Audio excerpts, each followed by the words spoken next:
सुनते ही रोंगटे खड़े हो जाते हैं और एक बदलाव की ओर अब देश चल पड़ा है। कर्नाटक बदलाव से, चुनाव से सब रिजल्ट सामने आने लगे हैं। हरियाणा का तो हाल, बीजेपी का हाल हरियाणा में तो उससे भी बदतर होगा, क्योंकि यहाँ तो इस सैकड़े का जो दहाई का आंकड़ा है वो भी पार नहीं कर पाएंगे। पिछली बार इन्होंने नारा दिया कि 75 पार, लेकिन अब की बार ये यमुना पार ही रहेगी।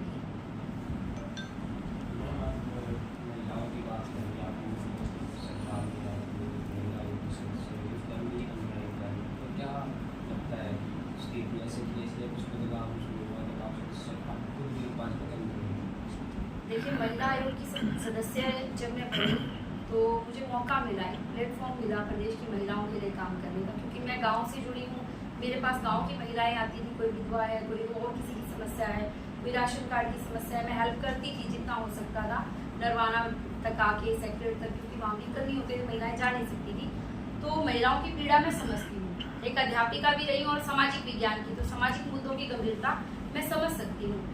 यहाँ जब मुझे महिला आयोग में काम करने का मौका मिला, जहाँ भी कोई इंसिडेंट होता हम पहुँचते, इंक्वायरी भी होती, कार्रवाई भी करवाने की कोशिश करते, लेकिन सरकार की तरफ से किसी तरह का कोई सहयोग नहीं मिला। जहाँ हमने रिकमेंड किया कि आज के हालात में बेटियाँ हैं जो, उनको अपने बच्चों के साथ, क्योंकि डिस्प्यूट होता है पति पत्नी में, बेटी बाप के घर भी नहीं रह सकती, पति के घर से भी निकाल दी जाती है बच्चों को लेके, या आज का माहौल ऐसा है संस्कारों की कमी के कारण वो कहीं और अटैच हो जाता है, उसका पति है दूसरी महिला के साथ रहने के लिए तैयार होता है, तो उस महिला के लिए कोई जगह नहीं बचती जाने के लिए। मैंने खुद प्रतिभा जी जो हमारी चेयरपर्सन थी, दोनों की अंडरस्टैंडिंग बहुत अच्छी थी। हमने एक लेटर लिखा सरकार को कि वुमेन वर्किंग हॉस्टल बनाए जाएं, ताकि वो अपने बच्चों को वहाँ रख सकें, काम भी इस तरह का कोई मिल जाए उनको, ताकि वो अपने बच्चों का पालन पोषण कर सकें। उसके लिए राखी पर यह घोषणा भी की गई थी 2019 में, लेकिन वो आज तक अब दोबारा वो कागजों में भी नजर नहीं आई। धरातल की तो हम बात छोड़ें, स्थिति जो की तो क्या कहना चाहेंगे वो बीजेपी और आप कांग्रेस किस तरह से आप?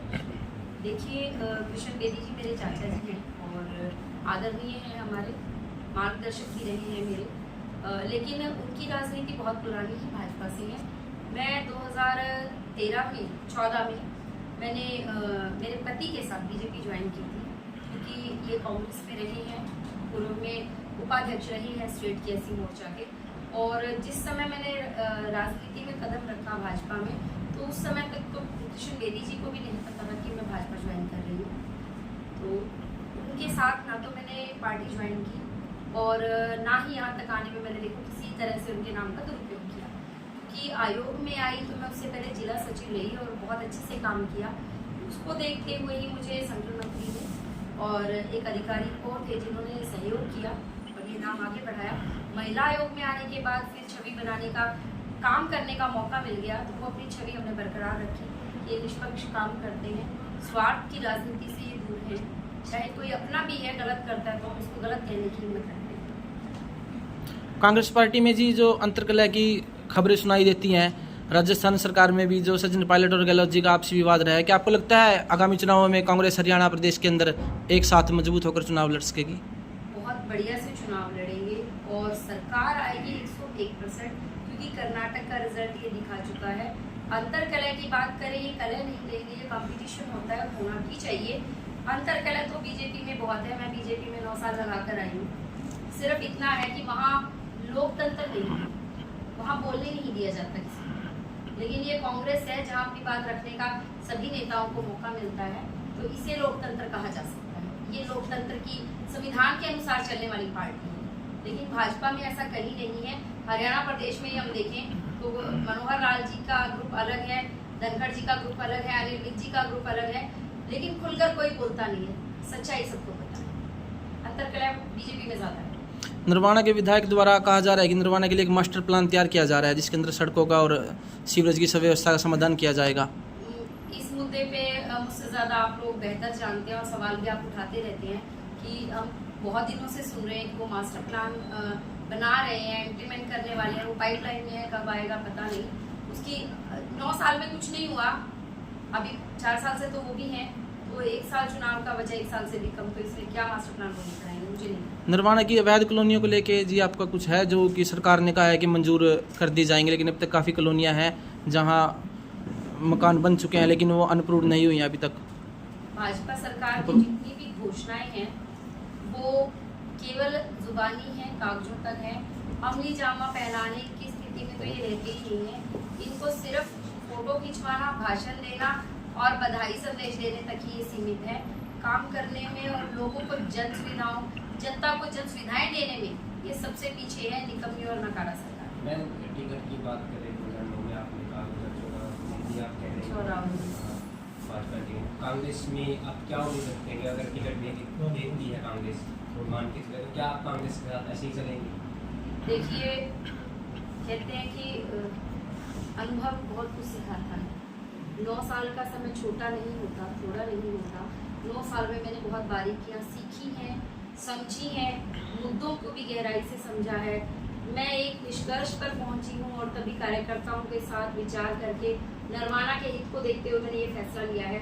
भाजपा जैसी सरकार कभी भी देश और प्रदेश के हित में विचार नहीं कर सकती।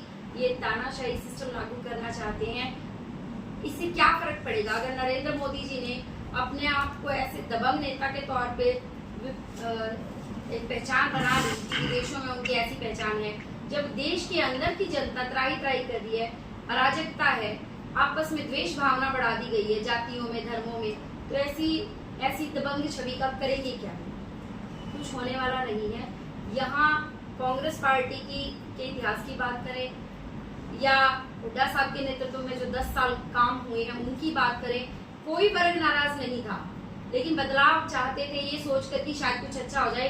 वापिस लोगों का मन बदल गया कि नहीं, वो समय था, वो स्वर्णिम समय था और वापिस वही शासन चाहते हैं। और निश्चित तौर से हरियाणा में जो भूपेंद्र सिंह हुड्डा जी हैं, पूर्व मुख्यमंत्री रहे प्रदेश के, चौधरी उदय भान जी प्रदेश अध्यक्ष हैं और युवाओं की पहली पसंद बन चुके दीपेंद्र हुड्डा जी के नेतृत्व में सरकार बनेगी और जो उम्मीदें हरियाणा के लोग लगा रहे हैं उनको साकार करने का। आपने हुड्डा के नेतृत्व में कांग्रेस ज्वाइन की है, क्या आपको रणदीप समर्थकों का सहारा मिलेगा, सहयोग मिलेगा? बिल्कुल मिलेगा, क्योंकि कांग्रेस एक है और ये कर्नाटक चुनाव ने जाहिर कर दिया। क्योंकि यहाँ इस तरह की बात नहीं है, वो सेंट्रल लेवल के होता है, हमारे आदरणीय हैं और जब काम करने की बात आएगी तो उनके मार्गदर्शन में पूरे हरियाणा में भी काम होगा और उनके पास तो बड़ी जिम्मेदारी है। सेंटर पर केंद्र में वो अपनी जिम्मेदारी निभा रहे हैं। यहाँ इस तरह की गलतियाँ नहीं होंगी, वही संभाल कर चलेंगे। धन्यवाद।